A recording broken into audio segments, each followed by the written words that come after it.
We continue talking about specific crimes affecting business, and we're going to start talking about fraud in this section.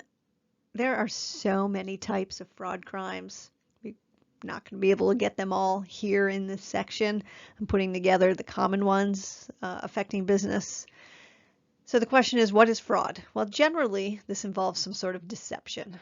A deception of another person for the purposes of obtaining money or property from that person. So there's some sort of lying going on about, material facts of a situation. Let's talk about some specifics.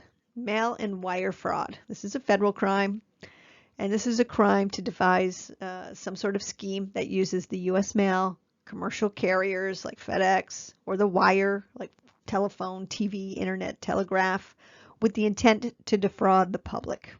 For example, when emailed ads are sent with the intent to obtain money or personal data by what we say false pretenses. Those are lies. Those are statements made about material facts.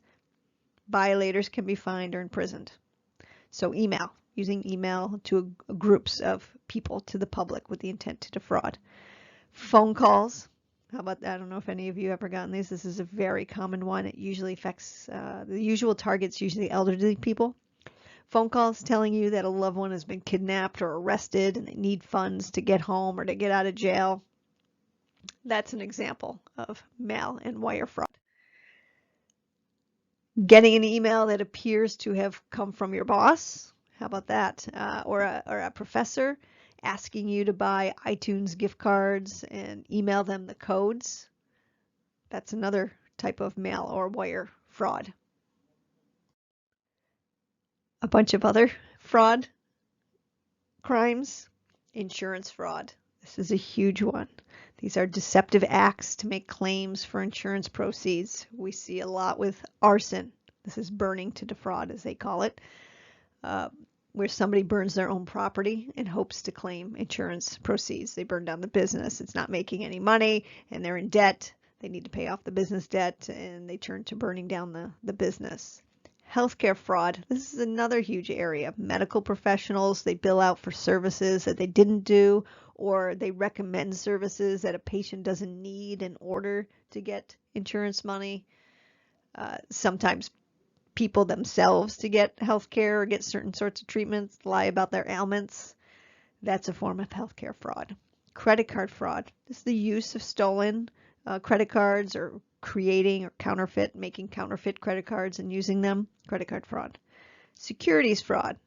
The person or company, investment firm, provide false information to potential investors to influence their decisions to buy or sell securities. This happens often. These are the ones that we hear all the big time make it in the news. Belfort, I think, Wolf of Wall Street, if you've seen that, securities fraud. On the heels of securities frauds, or a type of securities fraud, is Ponzi schemes. This is the Bernie Madoff individuals. How this works is there's large gains that are promised to investors, but in reality, it's newer investments that are used to provide the return on older investments. It ultimately collapses over time because older investments eventually become too large that are not so covered by new investments. That's what happened to Bernie Madoff in 2009 when we had a little financial collapse that happened in our country, or 2008, I think it was. The banking industry collapsed and people were looking for the returns on their money, and he just could not make that happen. And he finally had to admit that his entire business was a scam. Bribery is another type of business crime. We actually have three types of bribery. Bribery of public officials, we have commercial bribery, and we have bribery of foreign officials. And it's just like it says. Somebody trying to bribe a public official, an attempt to influence a public official to act in a way that serves a private interest. So, and this could be anything. This can be anything that recipient would consider valuable. Could be cash paid out. I'm offering you $10,000. Public official who sits on the Common Council to rule to vote in my favor of if it's a real estate investor or a real estate developer, and they want to develop a particular piece of property. They need a zone, they need a permit, so they need some zoning. The public official, they might go to the public official and try and quote unquote buy them off. And obviously that serves their private interests because they need the permit. And when does the crime actually take place? Does that public official have to say, sure, no problem? Actually, they don't. It's the actual bribe. That is the, well, here's $10,000 if you vote in my favor and influence your friends that are on the council to do the same thing. That act in and of itself is bribery. If the public official says, sure, and takes the cash, well, now the public official has also committed bribery, and that, by that completion of the act, that also can constitute bribery. So we can bribe public officials. And I guess I'll point out who's a public official. Well, I've been using,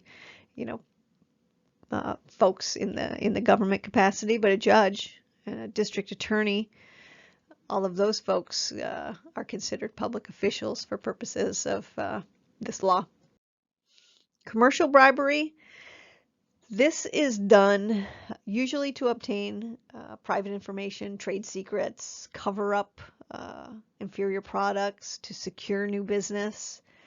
For example, Rosemary works for Telcom.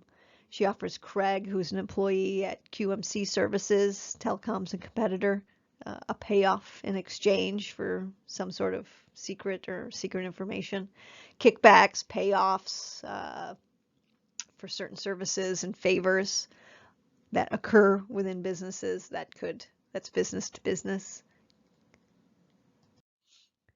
And then we have foreign officials, very similar to public officials, except the bribe is happening with those foreign, other countries, officials of other countries.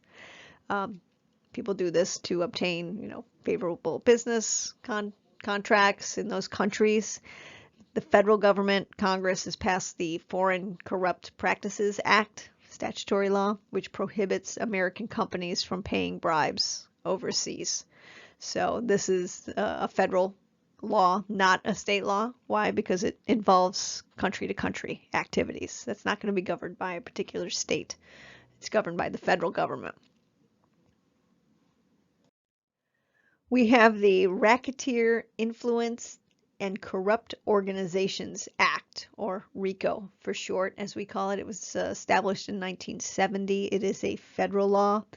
When it was passed, the purpose was to curb the apparently increasing entry of organized crime into the legitimate business world. How it works, it allows prosecution and civil penalties for what we call racketeering activity that's performed as part of an ongoing criminal enterprise.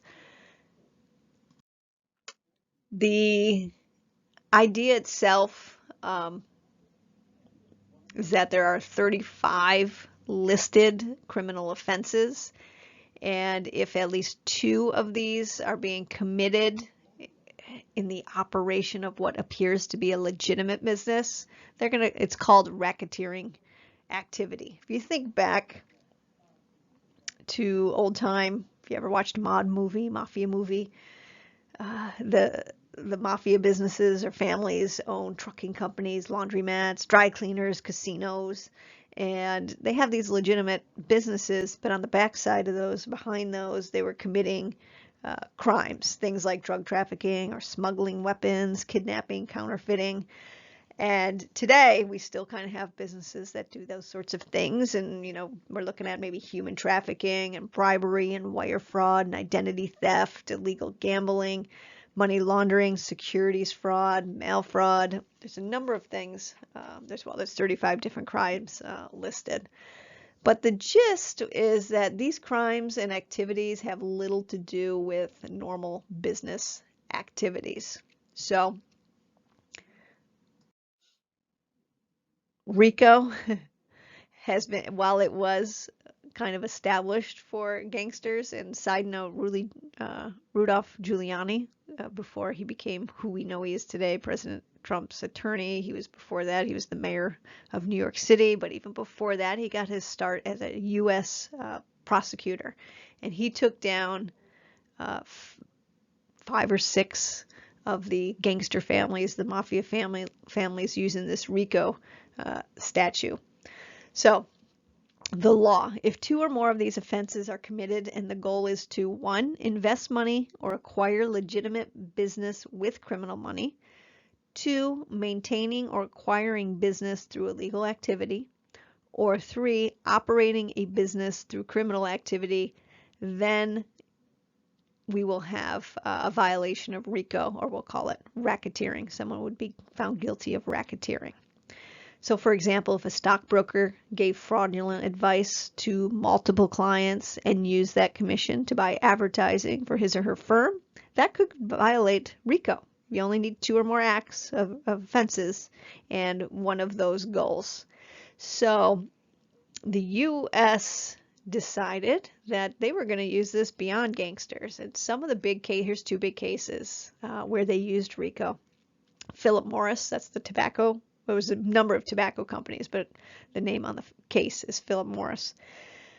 This was a case where the U.S. District Court held that several major tobacco companies liable for violations of RICO by engaging in numerous acts of fraud to further a conspiracy to deceive the American public about nicotine addiction and the health effects of cigarettes and environmental tobacco smoke. And the judge ruled in the government's favor, finding that the evidence was overwhelming and established that the companies violated RICO by coordinating their public relations, research, and marketing efforts in order to advance their scheme to defraud by denying the adverse health effects of smoking, denying the addictiveness of cocaine, denying their manipulation of the nicotine content of cigarettes, and denying that their marketing targeted youth as new smokers. The companies have also they suppressed and destroyed information related to the dangers of smoking in order to maximize profits and enhance the market for cigarettes. So in that instance, Philip Morris and a number of the tobacco companies were found guilty. They paid out billions in dollars as a result. Big class action lawsuits also came from that. The other one is Inzi's Therapeutics, I think is how that's said. They made what's called Subzies, which was is a powerful, highly addictive fentanyl-based pain reliever designed to treat cancer patients with breakthrough pain. But the company bribed doctors to write large numbers of prescriptions for patients without cancer. And that company was prosecuted under RICO. The government proved that these executives had contributed to the epidemic of opioid overdose in the country. And by, among other activities, they were basing sales reps' income on the dosage their doctors prescribed. So a larger dose meant a higher bonus. Juries found that the company and the executives were guilty of illegal distribution of drugs, mail-in wire fraud, bribery, and breach of duty of honest services, which we'll talk about that when we get to corporations. So under RICO, it allows for fines, it allows for prison, it allows for forfeiture of property, which means that the government can take property that was bought with criminal funds or that derived from criminal activity. So this statute is certainly effective. And one other component of RICO is it allows for civil lawsuits by individuals who are harmed by any RICO violations. So Philip Morris, the tobacco company, and both of these companies faced with class action lawsuits from individuals who were affected by those violations that the courts and the juries have found. And what happens in that instance, if there are RICO violations, and the civil cases are won, they get the plaintiffs, they get triple damages. So they get 3 times as much of what they're asking for and can prove. So next up, we are in our last topic on criminal crimes. We're going to talk about cyber crimes, and we are going to talk about defenses that defendants may have to crimes.